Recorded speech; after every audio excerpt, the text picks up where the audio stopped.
आनन्द भैरव। कथा अनुसार एक समयमा विकट नामको किराँतको एउटा लाटो छोरो रहेछ।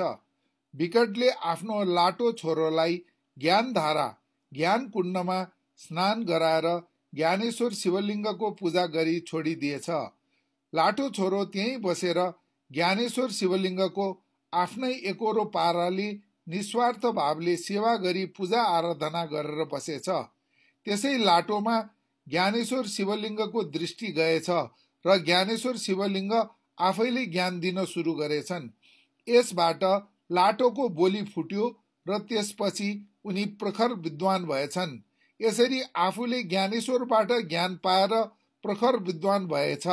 ज्ञानेश्वरबाट ज्ञान पाएपछि सबै प्राणीहरूको सेवा गर्ने, प्राणीहरूलाई दयामाया गर्ने, आवश्यक सहयोग पुर्याएर बस्ने इच्छा जागेछ।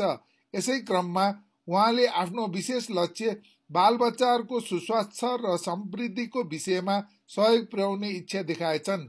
त्यसकारण उहाँलाई परापूर्व कालदेखि नै ज्ञान आनन्द भैरव भनी मानिआएको भनाइरहेको छ।